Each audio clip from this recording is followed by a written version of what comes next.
BJP উত্তর জেলা কমিটির উদ্যোগে প্রয়াত প্রাক্তন প্রধানমন্ত্রী অটল বিহারী বাজপেয়ীর ১০০তম জন্মবার্ষিকী পালিত হয় কদমতলা টাউন হলে। মূলত ওনার এই জন্মদিনটিকে সুশাসন দিবস হিসেবে পালন করে থাকে রাজ্য বিজেপি। গত ২৫শে ডিসেম্বর ওনার ১০০তম জন্মবার্ষিকী পালন করার কথা থাকলেও প্রাক্তন প্রধানমন্ত্রী মনমোহন সিংয়ের মৃত্যুর কারণে ৭ দিনব্যাপী রাষ্ট্রীয় শোক পালিত হওয়ায় এই অনুষ্ঠান পিছিয়ে ২রা জানুয়ারি পালন করা হয়েছে। এদিকে বৃহস্পতিবার দুপুর ১২টায় প্রথমে প্রদীপ প্রজ্বলন করে ভারত মাতা ও অটলজির প্রতিকৃতিতে পুষ্পার্ঘ্য অর্পণ করে এদিনের অনুষ্ঠান শুরু হয়।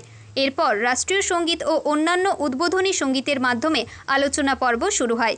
এদিনের সুশাসন দিবসের মঞ্চে উপস্থিত ছিলেন উত্তর ত্রিপুরা জেলা পরিষদের সভাধিপতি অপর্ণা নাথ, কদমতলা পঞ্চায়েত সমিতির চেয়ারম্যান মিহির নাথ, বাগবাসা বিধানসভা কেন্দ্রের বিধায়ক যাদব লাল নাথ এবং অনুষ্ঠানের কনভেনার রূপালী অধিকারী, ওবিসি মোর্চার রাজ্য সভানেত্রী মালিনা নাথ।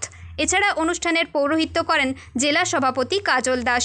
প্রত্যেক বক্তারাই অটল বিহারীর জীবনী নিয়ে দীর্ঘ আলোচনা রাখেন। ব্যুরো রিপোর্ট, নিউজ অবিকল। আমাদের দেশে আমাদের নেতার মধ্যে এত কমে, সেখানে ওই দেশ থেকে ভারত থেকে বিরোধী দল নেতা এসেছে ওই দেশকে প্রতিনিধিত্ব করার জন্য। এটা অটল বিহারী বাজপেয়ী জীবনে সম্ভব ছিল এবং আমাদের দেশের যে গৌরবময় ইতিহাস সেখানে পরিলক্ষিত হয়েছিল। দিলীপ বলার চেষ্টা করেছিলেন সেই সময়ে যখন লাহোর গিয়েছিলেন, সাংবাদিক বলেছিলেন যে অটলজি, আমি আপনাকে বিয়ে করতে চাই, কিন্তু আমাকে মোদি খাইতে কাশ্মীর দিতে হবে। বলেছিলেন অবশ্যই আমি আপনাকে মোদি খাইতে কাশ্মীর দেবো, কিন্তু দেখে যে আমাকে পুরো পাকিস্তান দিতে হবে।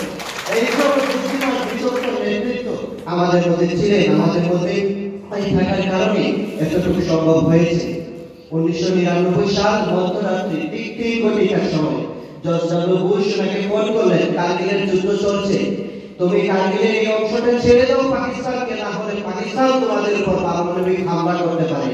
ওই রাতে বিশ্বের সবচেয়ে শক্তিশালী দেশ পাকিস্তানের জর্জ ডব্লিউ বুশকে প্রচুর জবাব দিয়ে বললেন, আমি মানলাম আজকে রাতের ভিতরে পাকিস্তান আমাকে হামলা করে আমার ভারতের কিছু অংশ হয়তো নষ্ট করে দেবে, ধ্বংস করে দেবে, কিন্তু জর্জ ডব্লিউ বুশ, আমি আপনাকে বিশ্বাসের